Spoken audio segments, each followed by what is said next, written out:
안녕하세요. 모두 사는 그날까지 자살기 프로젝트 우리부동산 김성중 공인중개사입니다.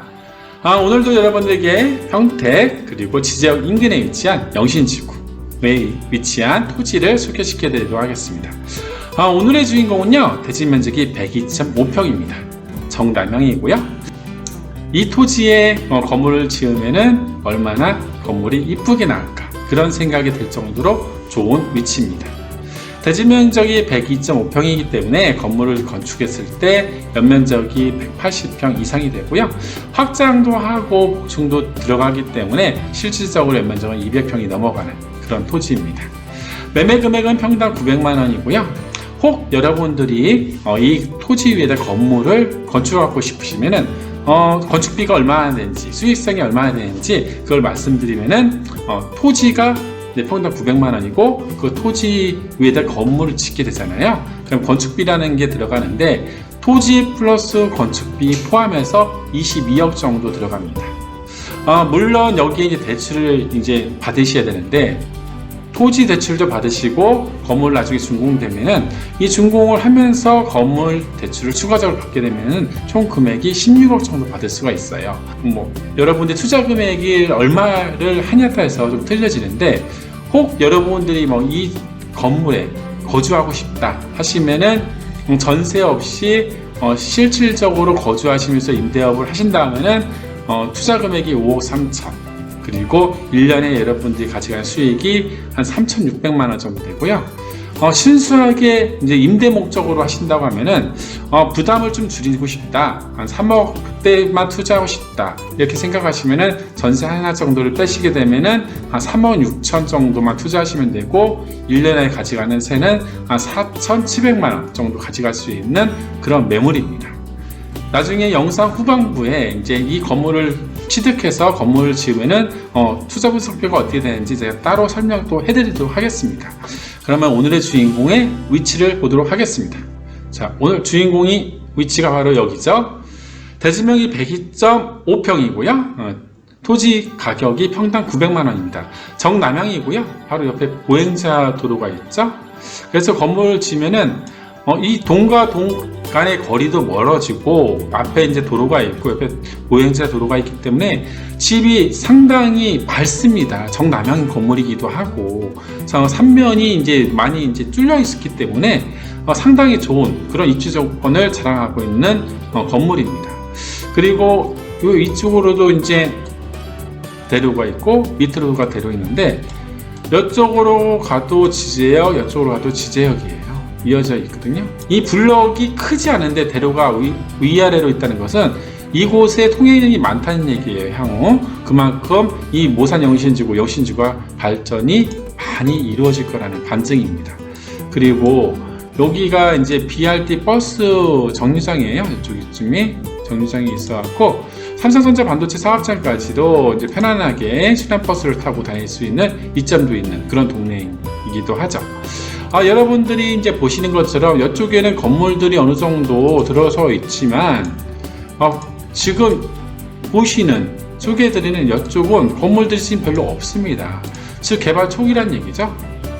모산 영신지구는 영신지구에 비해서 한 2년 정도 건물을 일찍 짓기 시작했고요. 올해 들어서 이제 건물을 짓기 시작한 것이 영신지구입니다. 그렇기 때문에 개발 초기이기 때문에 모든 것이 좀 저렴한 편이죠. 자, 어때요? 영신지구에 비해서 모산 영신지구는 건물들이 많이 들어서고 있죠.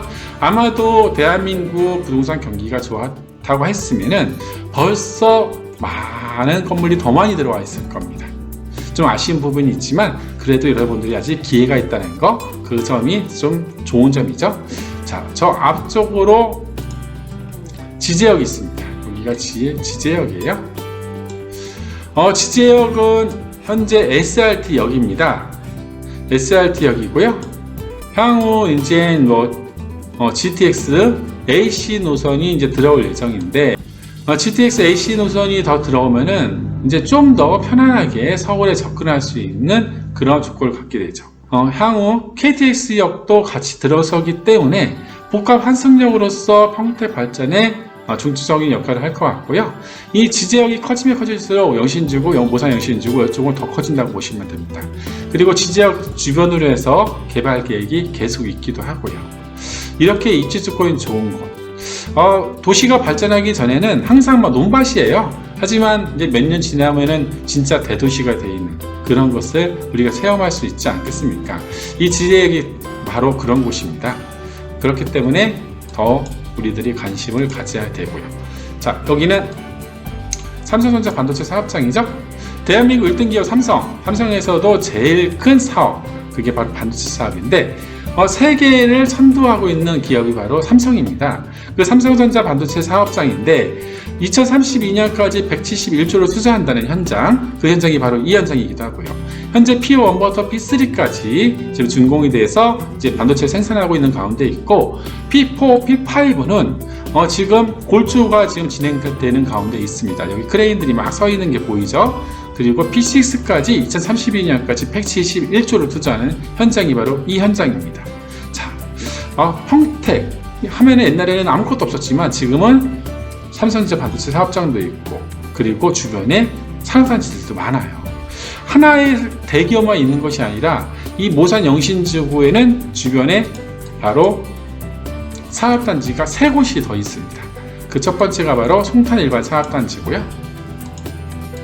그리고 송탄 일반 산업단지 옆쪽으로 해서 아파트 뒤편에 있죠. 7개 일반 산업단지, 그리고 예전에 구명이 쌍용자동차 사업장인데 지금 KGM 모터스로 바뀌었죠. KGM 모터스 한 곳이 더 있습니다.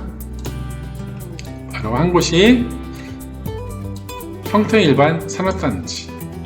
자, 어디를 가든 이런 동네가 없습니다. 삼성전자 반도체 사업장, 대한민국에서 가장 큰, 그리고 세계에서도 가장 큰 반도체 사업장이죠. 거기다가 송탄 일반 사업단지, 7개 일반 사업단지, 쌍용자동차 사업장, 평택 일반 사업단지, 사면으로 포진되어 있는 곳이 바로 영신지구, 모산 영신지구입니다. 여러분들에게 제가 아파트를 소개시켜 드리는 게 아니에요. 투자할 수 있는 매물, 다가구주택을 지을 수 있는 매물을 소개시켜 드리고 있습니다. 그렇다 한다면은 이렇게 산업단지나 대기업들이 모여 있는 곳, 그곳에서 고용 창출이 많이 이루어지지 않겠습니까? 그런 곳에서 임대업을 해야지 공실 로스 없는 그런 임대업을 할 수 있지 않겠습니까? 이렇게 평택이 많은 산업단지나 큰 회사가 있기 때문에 지금 인구가 계속해서 증가하는 그런 도시인 겁니다. 여기가 여러분들에게 소개시켜드리는 토지의 위치입니다. 평택이 왜 인구가 증가할까요? 그것은 앞서도 제가 말씀드렸지만 삼성전자 반도체 사업장도 있고, 평택 일반 산업단지, 7개 산업단지, 송탄 산업단지, 쌍용자동차, 모터스 이런 산업단지들이 많이 있기 때문에 인구가 계속해서 증가하고 있는 그런 도시입니다. 2012년에는 평택의 인구가 43만이었고요. 그리고 2021년에는 56만이었습니다. 그리고 2024년 2월달 통계를 보니까 59만 2천만 명이고요. 자, 평택은 인구가 계속 증가하는데 다른 지방은 인구가 계속 감소하고 있죠. 왜 그럴까요? 이 평택이 왜 인구가 계속 증가할까요? 그것은 이렇게 평택은 계속해서 산업단지나 큰 회사가 모여드는 그런 도시이기 때문에 그렇습니다. 평택이 불과 이제 얼마 전까지만 해도 지방의 변두리 도시 이런 취급을 받았어요. 하지만 지금은 전국에서 젊은이들이 가장 많이 모여드는 그런 도시로 변모되어 있습니다. 인구가 그냥 증가하는 게 아니라 젊은이들이 몰려드는 그런 도시라는 거죠. 그렇기 때문에 평택의 미래는 밝은 것이고, 평택의 부동산 시장은 앞으로도 더욱더 좋아질 수밖에 없습니다. 이런 곳에 이제 투자를 하셔야지만이 우리가 노후 대책도 되고 올바른 투자가 되겠죠. 지금 여러분들에게 소개시켜드리는 그 부동산은 아파트가 아닙니다. 아파트는 투기 세력에 의해서 왔다 갔다 할 수도 있고, 인구가 감소되면은 어떤 지역은 아파트가 폭락하기도 합니다. 하지만 여러분들이 소개시켜드리는 부동산은 토지예요. 토지 위에다가 이제 건물 짓게 되면은 수익이 발생하는 수익형 부동산이라는 거죠. 이렇게 좋은 입지 조건에 이런 좋은 매물이 있을 때 우리가 컨택을 해야 된다고 생각이 됩니다. 그러면은 여러분들이 보시는 토지, 여러분들이 속해시키는 토지 위에 이제 혹시나 이제 건물을 짓게 되면은 투자 분석표가 어떻게 되는지 표를 통해서 한번 설명해 드리도록 하겠습니다. 대지 면적이 338.3제곱미터인 토지입니다. 평수라면은 102.5평이고요. 건물을 짓게 되면 예상 면적은 200평을 초과할 수 없기 때문에 200평으로 표시되어 있는데 세대수가 기본 12세대 나옵니다. 세대 구성은 설계를 좀 더 떠보야 되지만 보편적으로 100평 정도 되는 세대수에는 원룸 4세대, 투베이 4세대, 그리고 투룸 3세대, 주인 세대가 나오는데 설계를 좀 떠봐야지 정확하게 알 수 있을 것 같고요. 매매 금액은 토지 플러스 건축비예요. 토지가 평당 900만 원이고요. 900만 원이라고 하면은 9억이 좀 넘게 들어가는데 여기 나머지 금액이 건축비라고 보시면 됩니다. 융자는 한 16억 정도 받을 수 있고요. 금리는 현재 금리인데 앞으로 이제 토지를 사고 건물을 짓게 되면 최소 8개월 정도 걸립니다. 그러면 내년을 넘어가게 되겠죠. 그렇게 되면 금리는 좀 더 내려갑니다. 그러면 수익성은 좀 더 좋아지겠죠. 여기 402호가 복층 주인 세대인데 주인이 직접 거주하는 조건으로 제가 한번 만들어 봤어요. 그러면은 실질적 투자 금액은 5억 3천. 5억 3천이면은 이 동네 주변에 아파트 금도 안 됩니다. 아파트도 안 되는 가격을 갖고서 건물을 소유할 수가 있어요. 그리고 그곳에 실질적으로 거주도 할 수 있습니다. 거주도 하시면서 월세 나오는 걸로 이자 다 내고 매월 300만원, 1년에 3,600만원이라는 세가 들어와요. 자, 이렇게 비교하시면 됩니다. 옆집에 이제 순이네 이제 부모님은 아파트에 사세요. 5억 3천입니다. 그리고 매달 관리비를 내세요. 그런데 갑돌이네 아버지는 이런 건물을 사셔갖고 거기서 아파트보다 더 큰 집에서 사십니다. 그리고 호칭도 건물주세요. 호칭만 건물주가 아니라 1년에 3,600만 원을 월세로 받습니다.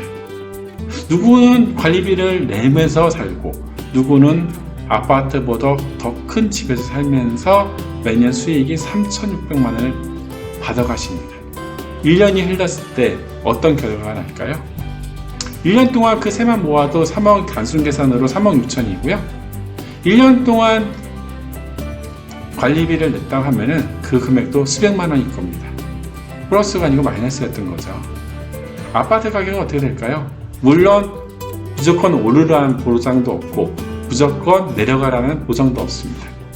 하지만 아파트 올라가면은 건물 안 올라갈까요? 아파트가 떨어진다고 건물은 떨어진다. 이 생각은 하시면 안 됩니다. 왜냐하면은 이런 다가구 주택, 수익성 주택은 그 임대 수익이 나오면은 가치는 떨어지지 않기 때문이죠. 이런 좋은 매물, 여러분들 어떻게 해요? 선택하셔야죠. 반대로 이런 물건을 갖고 싶지만 거주는 하기 싫다 하시는 분들이 있습니다. 거주 안 하셔도 됩니다. 이 주인 세대를 이제 월세를 놓으면은 보증금 3천만 원에 200 정도 나오거든요. 그러면 투자 금액은 비슷하게 한 5억으로 마치고 투룸 하나를 전세를 놓으면 마칠 수 있거든요. 그러면은 1년에 받아가는 세가 6천만 원 정도 됩니다. 5억 투자해서 6천만 원. 아니면은 거주를 직접 하시면서 1년에 3,600만 원의 수익을 가져가셔도 되고요. 그거는 여러분들의 선택입니다. 그러면은 내용이 정확하게 그냥 어떻게 해야 되는지 이런 내용들이 다 나오지가 않았어요. 그렇기 때문에 전화 주시면은 좀 더 자세한 설명, 실질적으로 만나서 이제 주변에 이제 입지 조건도 보시고 그리고 기존에 이제 건물 지었던 매물들도 보시고 하시면서 좀 더 자세한 설명을 드릴 수 있으면 좋겠습니다. 그러면은 여러분들의 전화를 기다리면서 저는 다음에 다른 영상으로 다시 찾아뵙도록 하겠습니다. 지금까지 모두의 자산은 그날까지 자살기 프로젝트 우리부동산 김성중 공인중개사였습니다. 구독, 좋아요 눌러주실 센스 잊지 마시고요. 다음에 다른 영상으로 찾아뵙도록 하겠습니다. 감사합니다.